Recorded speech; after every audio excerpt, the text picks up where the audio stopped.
heard of him, one of the most successful and influential filmmakers of the 21st century. Billy Eichner is a comedian, an actor, a writer, and the Emmy-nominated host of the great comedy game show Billy on the Street.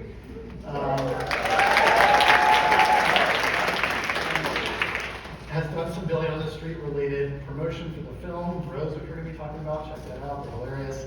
And Donna Langley is the chairman of Universal Film Entertainment Group, where she has overseen the production release of a really truly extraordinary slate of films, including a bunch we're going to talk about this morning, starting with Rose. So,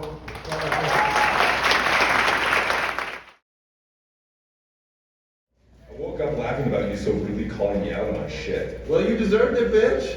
Honestly, I was impressed. You may be more emotionally unavailable than I am. Well, maybe we can be emotionally unavailable together. Maybe we can be emotionally unavailable together. Who's writing your texts? Maroon 5? Kidding.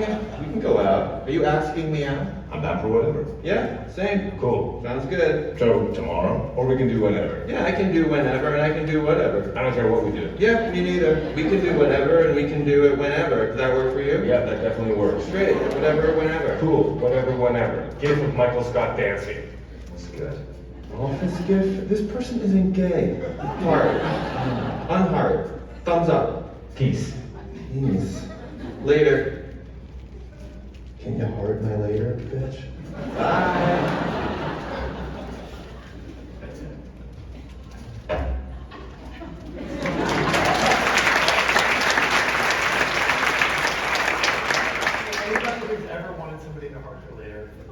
Bobby Lieber, my bad. We're not identical. On a documentary. I stand corrected. I remember when we did the Larry Sanders show, Dan Carver used to always call Gary, because Gary's like Larry Sanders, Galary. Well, what was that journey? I mean, I think when you start making things, they're about you and what your experience has been. And then you kind of run out, and then you ask other people like, well, what's happening with you? And try to use some of your skills to help them tell their stories. And certainly a lot of the early movies were about being immature and trying to grow up and having to grow up before you're ready.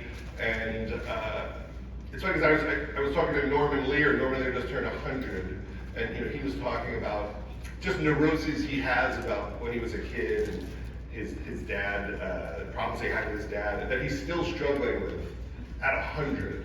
And so I see all of these movies in some way as coming of age tales, because I don't think that ever stops. You're always trying to get over your childhood trauma, your obstacles to connecting with people and love. So I learned a lot working with Lena Dunham and Amy Schumer and Kumail Nanjiani. And when I heard this idea, I mean, I just thought, Billy's hilarious. As a fan, I just want to see that movie. I think I'm like Donna. It's not really more complicated. If there was a Billy movie, I would got actors and actresses who want to write the movie also. I just think that movies are better when you can tell that they're not a product, that this is so important to Billy.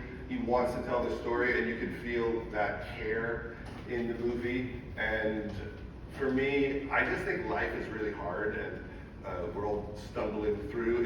And when things go wrong, it's funny, and we always root for other people to figure their shit out.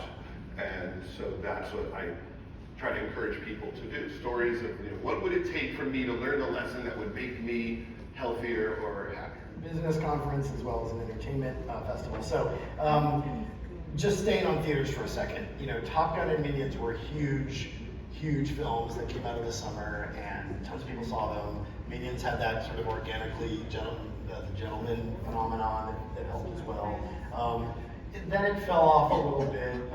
The year still looks like it's probably going to be down, not surprisingly given that we're still coming out of the pandemic. But Judd, let me start with you on this. I mean, you straddle the creative side of the business and the business side of the business.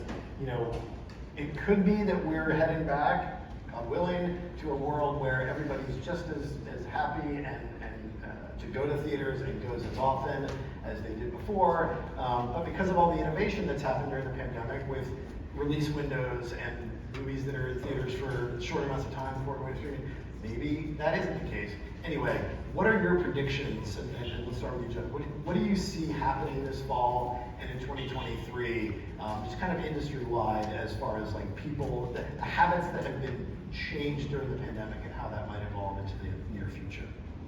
I mean, for me, I just think if there's a good movie, people will go, and that's as far as I take it.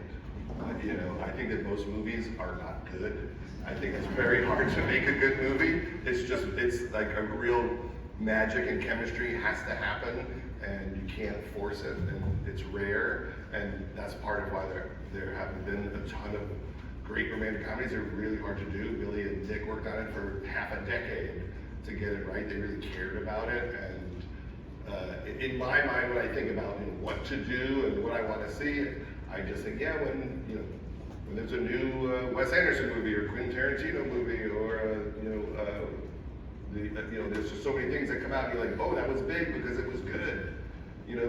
For comedy, I always think I don't know the amazing comedy that bombed. If someone made something about Mary today, it would be gigantic. They're just very hard to do. So hopefully young people are having great experiences in the theater, and then they just want to go more. And it's more fun than video games or staying at home watching streaming. I mean, when I was a kid, I went to the movies every weekend. And I was proud of opening the paper and going, I've seen literally every single movie that's out, and you want young people to want to have that experience. The couch. You just have to, you just got to kind of keep going and trust your gut instinct, and be fearless. Yeah. What about marketing entertainment, complete movies in your case? So the infrastructure of innovation in movie theaters is such that we have like the Alamo Draft House, we have the big seats now that recline. Like there's been some innovation in the theater space, but still it's there are big rooms where people go see movies. It seems like the innovation, a lot of the innovation that we've seen the last couple of years is kind of on the marketing side. Can you talk a little bit about that? In 1999, Paul Feig really wanted a website, and TV shows didn't even have websites then, and so he set up this website, which if you saw now, you really laugh how janky it is, and people would use their CD-ROMs to get on it. And we asked NBC in the ads for Freaks and Geeks, could you just write freaksandgeeks.com at the bottom? And they said no, because they didn't want to compete with it. They didn't want people to know the internet existed. Yes, I started, the first place I showed Billy on the street videos many years ago was in my live show here in New York, at Ars Nova on 54th Street and other theaters. And then YouTube came along about a year later, and I said to my managers at the time, should I be putting these videos on this YouTube thing? And they were like, no, why would you give your stuff away for free? Right? That was the thinking, which I agreed with at the time. And then a few years later, I said, no, I should probably put them on YouTube, and I have a career because of it.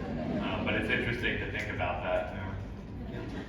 Formatic, like experimentation that's happening around the edges that excite you and that you think might achieve some kind of mainstream adoption in the near, middle, or distant future.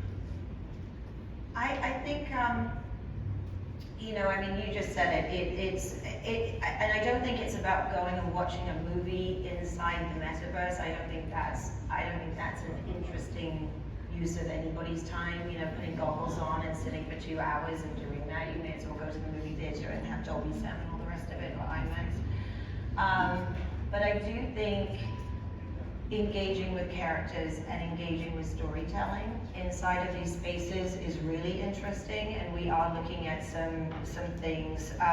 It really, to us at the moment, and by the way, this was a conversation we had, thinking about Apatow coming out, I think that movie's, 15 years old? 3D, all of a sudden, like everyone went crazy about 3D, every movie has to be shot in 3D, and then, when we were like, let's not shoot it in 3D, it's too hard, let's tack it on the post thing, and then of course, nobody watches the movie in 3D anymore. So, I think just sort of movies are movies, and I don't say that to sort of, not want to innovate and push forward, but the innovation comes, with, again, the content itself, and then, it is about finding ways to, especially with franchises, keep those characters and keep those storylines alive in between. And I do think some of this new technology can lend itself to that. You know, I don't want any, Rose is not making any statements about like, you know, only gay actors should play gay, or LGBTQ should play LGBTQ, and straight should only play straight. You know, it's art, right? We don't want any rules about that. You know, the whole beauty of acting, both for the actor and the viewer, is watching someone become someone that they aren't. So I agree with all of that from a creative, artistic standpoint. That said, art, especially major studio films, is not created in a vacuum, right? It's a big business. And, you know, historically speaking, the vast majority of high-profile LGBTQ roles were 95% of the time played by famous straight actors, right? And they would win awards, and they were using the roles to show people their range, and I'm so serious, and like, I'm straight, but watch me become gay for an hour and a half. Like, isn't that amazing? And some of those performances are incredible, you know, no one's saying that they're not. It just never worked in the reverse. You know, so for so long, openly LGBTQ people weren't able to play our own iconic roles, and we certainly were never asked 99% of the time to play the high-profile straight roles. So where does that leave you as an LGBTQ actor? You know, they pat you on the back for coming out, and then they don't give you a job. Did you make changes to the script, the story? Did the cultural context behind this creative process that you were in the middle of change in ways that made the film change? I mean, you know, yes, the world evolved a lot in the past 5 years. I'm a pop culture guy. I like to stay current. You know, I want things to feel relevant to the moment they're being released. But you also, in a movie's different than a Billy on the Street video. You know, you want a movie to still work in 20 years, even if some of the details, you know, are dated. You want the emotions of it to land. You want the majority of the comedy of it to land. But, you know, what's interesting, and I don't want to give it away, is that my boyfriend's mother in the movie is a second grade school teacher.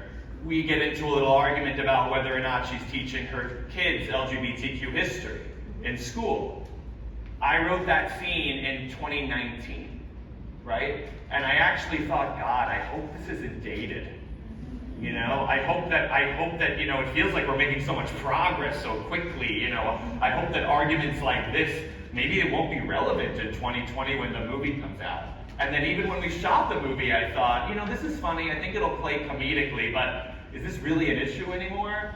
And then earlier this year, we see Don't Say Gay and all of these controversies, not only about LGBTQ history, but about literally saying the word gay. I'm gonna ask about a particular project, actually, but I think our audience will be interested in this. I am a little biased. I love journalism movies. Spotlight was one of my favorite movies of the past 20 years. Universal is about to release She Said, the story of Jodi Kantor and Megan Tui's investigation of Harvey Weinstein. This comes out in 2 months, directed by a female director, Maria Schrader. What else can you tell us about this movie?